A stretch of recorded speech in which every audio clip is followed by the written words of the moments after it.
ఇక డీటెయిల్స్ చూస్తే తెలంగాణ భవన్లో బీఆర్ఎస్ ఎమ్మెల్యేల ప్రెస్ మీట్ నిర్వహించారు.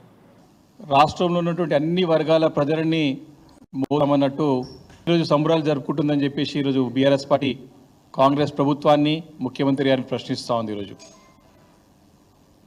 కేసీఆర్ గారి నాయకత్వంలో సాధించుకున్నటువంటి తెలంగాణని అద్భుతంగా బంగారు తెలంగాణగా తీర్చిదిద్ది యావత్ భారతదేశంలోనే తెలంగాణ రాష్ట్రాన్ని అన్ని రంగాల్లో నంబర్ 1గా నిలబెట్టినటువంటి ఘనత బీఆర్ఎస్ పార్టీకి కేసీఆర్ గారికి దక్కింది.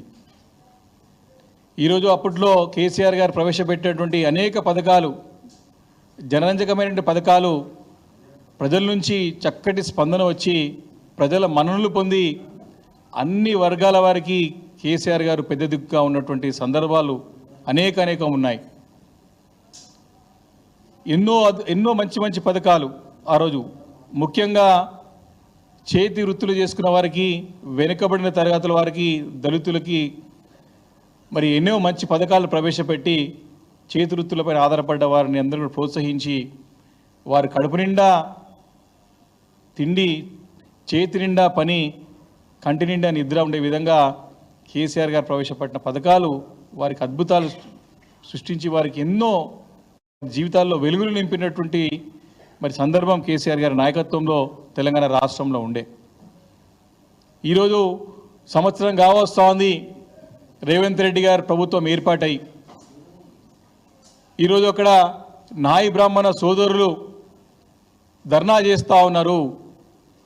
చేతి వృత్తులపై ఆధారపడినటువంటి నాయి బ్రాహ్మణ సోదరులకి ఉచితంగా మరి కరెంట్ సరఫరా చేస్తే, వారికి విద్యుత్ సరఫరా చేస్తే, పవర్ సప్లై చేస్తే మరి వారికి ఆ ఒక్క పథకాన్ని నిలిపివేసి వారిని నిరుత్సాహపడే విధంగా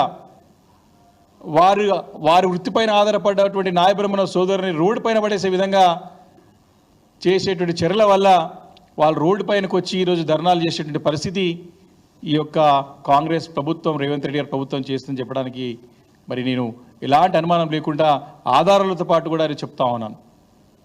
అంతేకాకుండా ముఖ్యంగా మత్స్య పారిశ్రామిక సహకార సంఘాలపైన ఆధారపడినటువంటి కుటుంబాలు ఈ తెలంగాణ రాష్ట్రంలో ఈ మత్స్య పారిశ్రామిక సహకార సంఘం పైన ఆధారపడే కుటుంబాలు దాదాపు 4 లక్షల కుటుంబాలు మరి యొక్క ఈ మత్స్య సంపద పైన, మత్స్య వృత్తి పైన మరి ఆధారపడి సహకార సంఘాలుగా దాదాపు 5,352 సహకార సంఘాలు రాష్ట్రంలో ఉన్నాయి. వీరందరూ కూడా ఈ యొక్క ఫిషరీస్ అంటే ఈ యొక్క వృత్తిపైన ఆధారపడి జీవించేటువంటి కుటుంబాలు. అంటే దాదాపు 4 లక్షల కుటుంబాలంటే 20 లక్షల జనాభా.